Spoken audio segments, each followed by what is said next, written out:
2장 들어가겠습니다. 이스라엘아, 너는 이방 사람처럼 기뻐 뛰놀지 말아라. 내가 음행하여 내 하나님을 떠나고 각 타작 마당에서 음행의 값을 좋아하였느니라.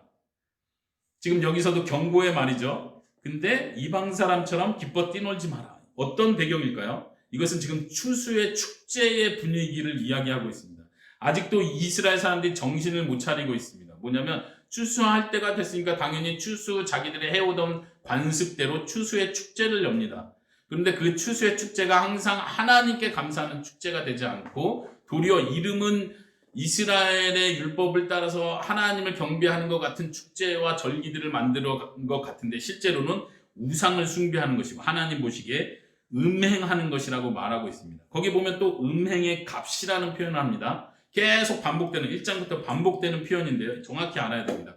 음행의 값이라는 건 이 여자가 남자에게 몸을 주고 나서 남자가 이 여자에게 돈을 주겠죠. 음행의 값이에요. 그게. 지금 이 배경에서는 무엇입니까? 추수한 것이 바로 음행의 값이라는 거예요. 곡식을 많이 얻었습니다. 어떻게 얻었죠? 내가 이 우상과 관계를 맺어서 우상 숭배를 잘했더니 이 우상이 나에게 음행의 값으로 추수를 줬다는 거예요. 지금 이스라엘의 구조가 어떻게 되어 있습니까? 생각 구조가 어떻게 되어 있습니까? 여호와 하나님을 잘 섬겨서 하나님께서 복으로 하늘과 땅을 주관하시는 하나님이 비를 내리시는 하나님이 줬다고 생각하는 것이 아니라 내가 우상을 잘 섬겼기 때문에 이런 복을 받았다고 생각하면서 기뻐 뛰놀고 있는 겁니다. 그러니까 더 음행을 행하게 되죠. 사실 이런 패턴이 호세아에서 계속 강조되는 거 우리가 지금 여러 번 강조해서 보고 있습니다. 우리의 삶에 적용할 수 있는 부분이 바로 이것입니다. 호세아를 생각할 때마다 이걸 생각해야 돼요. 우리도 음행하는 여자와 같은 행동들을 계속합니다. 우리에게 복이 주어졌을 때, 우리에게 편안함이 주어졌을 때, 우리에게 내가 필요로 했던 무언가가 만족으로 채워질 때 무엇을 먼저 생각합니까? 역시 열심히 노력했더니 결과가 따라오는구나. 내가 그걸 선택하길 잘했어. 내가 그 사람에게 도움을 청하길 잘했네. 이 사람은 못 도와줬을 텐데. 우리는 여러 가지 생각을 합니다. 우리에게 따라오는 재난이든 어려운 일이든 하나님을 생각하지 않고 내가 살고 있는 이 내 주위의 사람들과의 관계, 내 노력, 내 재능 중심으로 생각을 합니다. 내가 실패한 거고, 내가 잘한 거고, 이 사람이 실패한 거고, 이 사람이 못한 거고. 근데 호세아는 말하기를 그것이 음행의 값으로 너가 기뻐하는 것과 다르지 않다. 너가 다른 것을 섬기고 다른 것을 의지하는 상태로 그것을 만족해서는 안 된다. 그걸 멈춰라 라고 경고하고 있습니다. 우리는 어떻게 해야 됩니까? 우리에게 주어진 유익들이 하나님이 주신 것이라는 걸 정확하게 기억해야 됩니다. 하나님께 감사해야 합니다. 하나님께서 나에게 주셨구나. 이걸 정확하게 믿으실 수 있기를 바랍니다. 2장입니다. 타작마당이나 술틀이 그들을 기르지 못할 것이며 새 포도주도 떨어질 것이요. 계속 그 분위기에서 저주를 이야기합니다. 그들은 여호와의 땅에서 거주하지 못하며 에브라임은 애굽으로 다시 가고 아수르에서 더러운 것을 먹을 것이라. 애굽으로 가는 것, 도움을 청하러 가든 포로로 끌려가든 혹은 피난민으로 가든 지금 애굽으로 가는 것과 아수르로 가게 되는 그 상황까지 다 이야기하고 있습니다. 그곳에서는 더러운 것을 먹는데 부정한 것을 먹는다는 것입니다. 다시 말하면 하나님께 정당한 예배를 드릴 수 없는 상태가 되는 것을 강조합니다. 4절이 계속 이어서요. 그들은 여호와께 포도주를 부어드리지 못한다. 하나님께 예배드리지 못한다는 얘기입니다. 하나님께서 기뻐하는 예배가 될 수 없다. 그들의 재물은 애곡하는 자의 떡과 같아서 더러워진 것이다. 그들의 떡은 자기 먹기에는 좋지만 여호와께 드릴 수 있는 것은 아니다. 이제 더 이상 그들이 원한다 할지라도 하나님께 예배 드릴 수 있는 방법이 없어진다는 것을 표현합니다. 포로로 끌려간 상태니까요. 5절에 너희의 명절과 여호와의 절기의 날에 무엇을 하겠느냐. 이스라엘 백성들은 절기를 통해서 하나님께 예배한다고 생각했습니다. 그들이 마음만 고쳐 먹는다면 하나님께 바르게 예배할 수도 있었습니다. 하지만 이제 포로로 끝날 땐 그건 아무 소용도 없게 된다는 것을 말합니다. 보라, 그들이 멸망을 피하여 갈지라도 애굽은 그들을 모으고 노브는 그들을 장사하리니. 애굽과 노브는 애굽의 주요 성읍 중에 하나입니다. 그들이 애굽에 갔을 때의 상황을 얘기합니다. 아수르의 공격을 피해서 애굽으로 멸망을 피하여 간다 할지라도 애굽에서 다시 모으고 노브에서 그들을 장사한다. 죽게 된다는 얘기를 합니다. 거기서도 결국은 핍박과 어려움으로 죽게 될 것이라고 하나님께서 말씀하고 계십니다.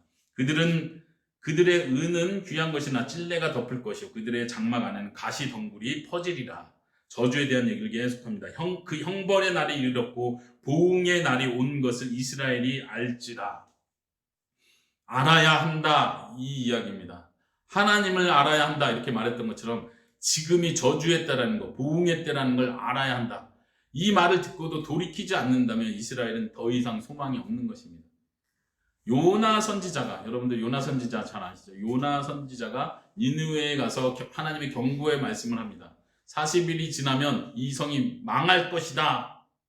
하나님의 경고의 말씀을 듣고 회개한 니느웨 사람들, 왕과 니느웨 백성들은 구원을 받았습니다. 하나님의 은혜를 얻었습니다. 멸망하지 않았습니다.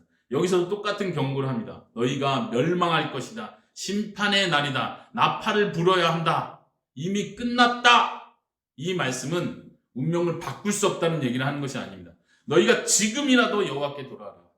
그러면 살 것이다. 하나님을 알아야 한다. 지금이라도 하나님을 알고 그분을 의지해라. 다른 것을 의지하지 마라. 지금이라도 이렇게 말씀하시는 겁니다. 그래서 알아라 이렇게 표현을 하고 있습니다. 선지자가 어리석고 신에 감동하는 자가 미쳤나니 이는 내 죄악이 많고 내 원한이 큼이라. 7절을 한번 보십시오. 이 지금 읽은 표현은 한글로는 이해하기가 굉장히 어렵습니다. 잘 이해가 말이 잘 되지 않는 것 같습니다. 어떤 상황인지요? 선지자가 어리석었고 신에 감동한 자가 미쳤나니 이건 누구 말이죠? 거짓 선지자를 말하고 있나요? 뭐 그렇게도 볼 수 있을 것 같은데 이 표현은 이스라엘 백성들이 호세아 선지자를 향해서 하는 말인 것 같습니다. 그걸 그대로 갑자기 인용을 했습니다. 호세아 선지자를 향해서 너는 어리석은 자다. 신에 감동했다고 하는 저 사람이 완전 미쳤네. 여호와 하나님의 이름으로 말하면서 어떻게 멸망이 있을 것이라고 감히 선언할 수 있어? 여호와 하나님은 우리의 하나님인데? 그러면서 사람들이 호세아 선지자를 조롱했을 것입니다. 그 당시에 호세아 선지자는 많은 핍박을 받을 수밖에 없는 상황입니다. 사람들은 호세아를 동조하기가 힘듭니다. 멸망을 자꾸 이야기하고 모든 걸 다 바꿔야 된다고 얘기를 하고 지금 다 돌이켜야 한다고 얘기를 하고 정치가 문제가 아니라고 얘기를 하고 하나님께 돌아오는 게 문제라고 하니까 사람들은 호세아를 아마도 이렇게 조롱을 했을 것입니다. 다시 이제 말하는 자, 청중의 입장이 아니라 이스라엘 백성들의 입장이 아니라 다시 말하는 자의 입장에서 마지막 문구를 생각해 봅니다. 이는 너희들의 죄악이 많고 너희들의 원한, 다른 말로 하면 적의, 악한 마음, 그를 싫어하는 마음이 크기 때문이다. 그렇게 말하는 이유, 하나님의 말씀을 듣지 않고 저가 미쳤다라고 욕하는 이유는 너희들이 죄가 많고 하나님을 향한, 선지자를 향한, 하나님의 말씀을 향한 적의 악한 마음, 원한이 크기 때문이다. 적이라고 번역을 해야 합니다. 그 똑같은 단어가 8절에도 똑같이 나오는데 원한이라는 단어가 나오죠. 적의, 그러니까 미워하는 마음, 증오하는 마음이라고 번역해야 맞습니다. 8절은요. 에브라임은 나의 하나님과 함께한 파수꾼이며 선지자는 모든 길에 친 새 잡는 자의 그물과 같고 그의 하나님의 전에는 원한이 있도다. 7절도 어려웠고요. 8절도 한글 번역 자체로는 이해하기가 굉장히 어렵습니다. 한번 눈으로 다시 보십시오. 그냥은 이해가 안 되고 그래서 좀 목사님들이 또 말씀 집중적으로 연구하는 분들이 그런 의미에서 번역에서 어떤 면에서 좀 잘 이해되지 않게 번역이 됐는지, 번역이라는 것이 그렇지 않습니까? 히브리어 원어가 있는데 그 단어를 어떻게 더 문맥에 맞게 번역하느냐에 따라서 많이 달라질 수 있는데요. 특히 이제 영어 성경 같은 경우는 여러 중요한 성경 번역을 사용하기 때문에 여러 성경 번역을 비교하면서 원문에 가깝게 우리가 이해해 나갈 수 있는데 우리는 개역개정 성경을 보면서 하나로 번역된 번역본만 보다 보니까 사실 딱 막힐 때는 더 이상 이해되기가 굉장히 쉽지 않습니다. 그래서 제가 그런 것들을 설명해 드리는 것입니다. ESV 영어 성경에 보면 이 뒷부분을 이렇게 번역을 합니다. 선지자는 나의 하나님과 함께한 에브라임의 파수꾼이다. 제가 나눠드린 강의 안에도 그렇게 적어놨는데요. 다시 한번요. 8절 시작 부분. 선지자는 나의 하나님과 함께한 에브라임의 파수꾼이다. 자신을 가리키는 거죠. 내가 하나님과 함께 있고 내가 에브라임의 파수꾼으로 있다. 이렇게 말을 합니다. 그렇게 하고 딱 문장이 하나가 끝나는 것이 좋습니다. 그리고 나서 다시 개역개정으로 돌아서 모든 길에 친 새 잡는 자의 그물이 있다. 그리고 그의 하나님의 전에는 저그가 있다. 선지자는 이렇게 파수꾼의 역할을 하는데 여기에 마치 새를 잡으려고 달려드는 사람들이 많다는 것입니다.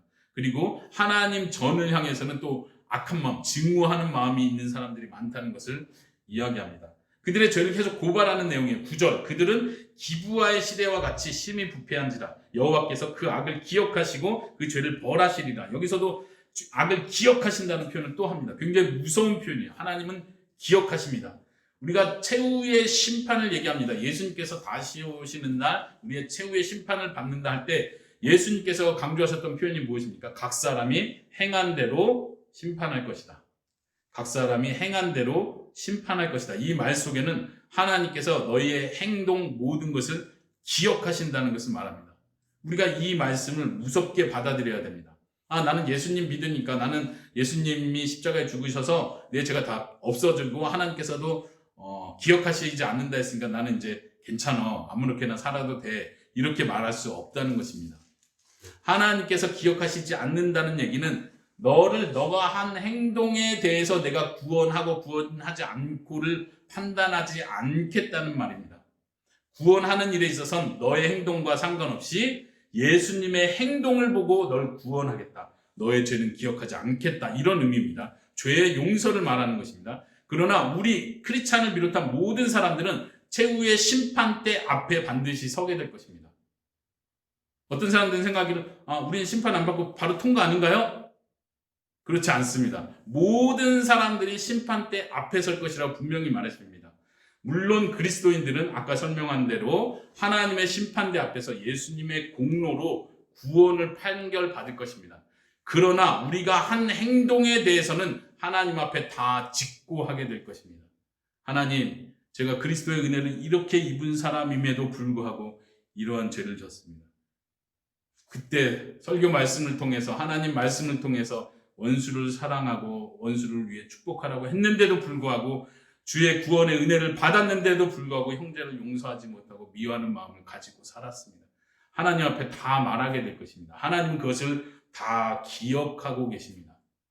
그리고 상 줄 자에게는 상을 줄 것입니다. 때로는 그 죄 때문에 부끄러움을 당하면서 하나님의 은혜를 더 붙드는 사람들이 많아질 것입니다. 우리가 그것을 기억해야 합니다. 하나님께서 우리의 모든 것을 기억하고 계시다는 사실을 잊지 마시기 바랍니다. 그것이 우리에게 심판과 저주의 말이 아니라 우리를 격려하고 우리를 붙돋는 말이 될 수 있기를 바랍니다.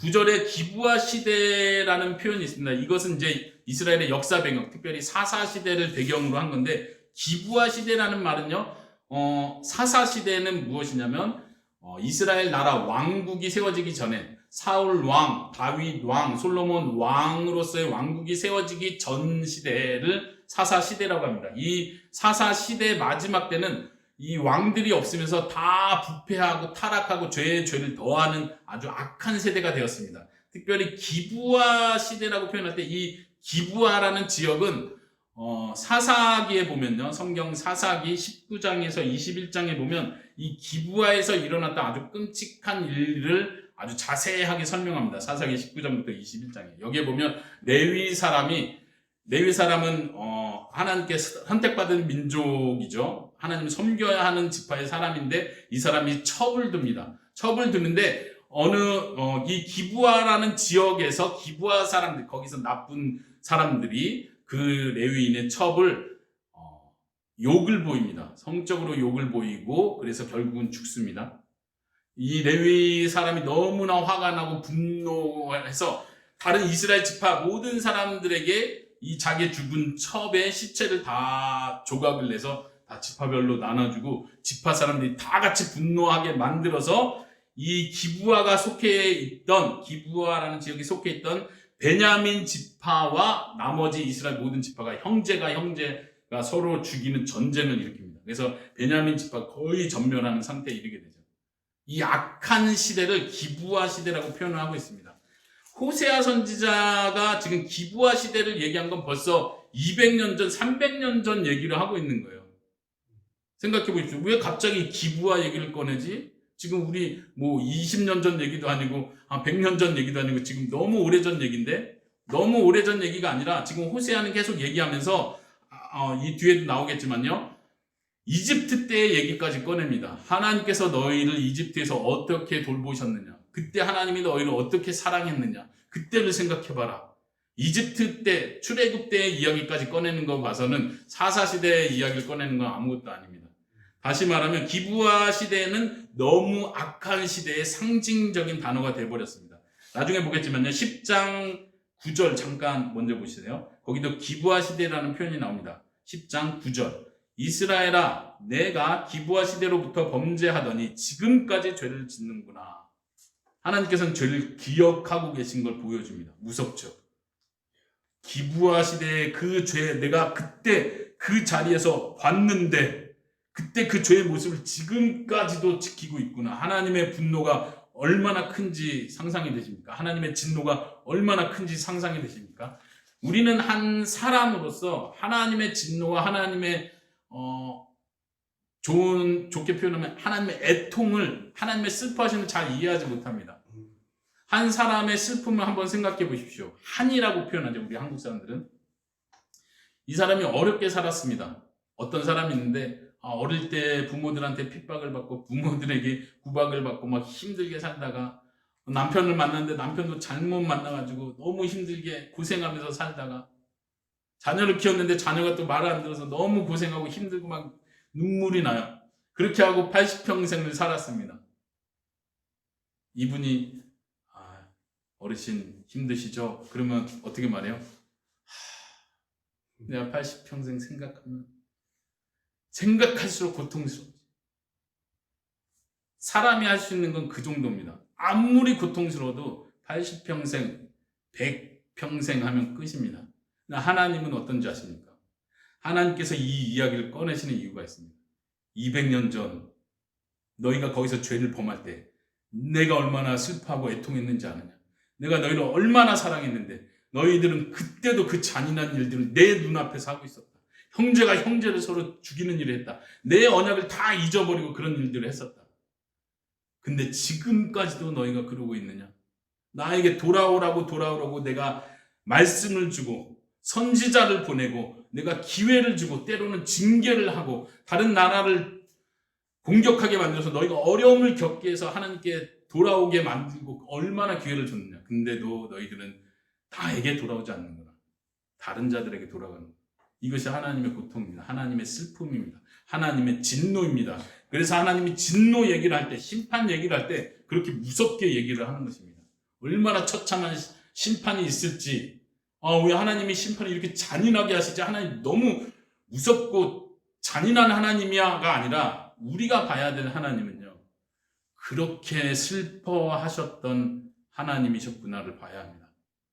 그러기 때문에 그 슬픔만큼 하나님은 우리를 사랑하기 원합니다. 그러니까 제발 돌아라. 지금까지 나는 너를 기다렸다. 그러니까 돌아와라. 이 하나님의 음성을 들을 수 있기를 바랍니다.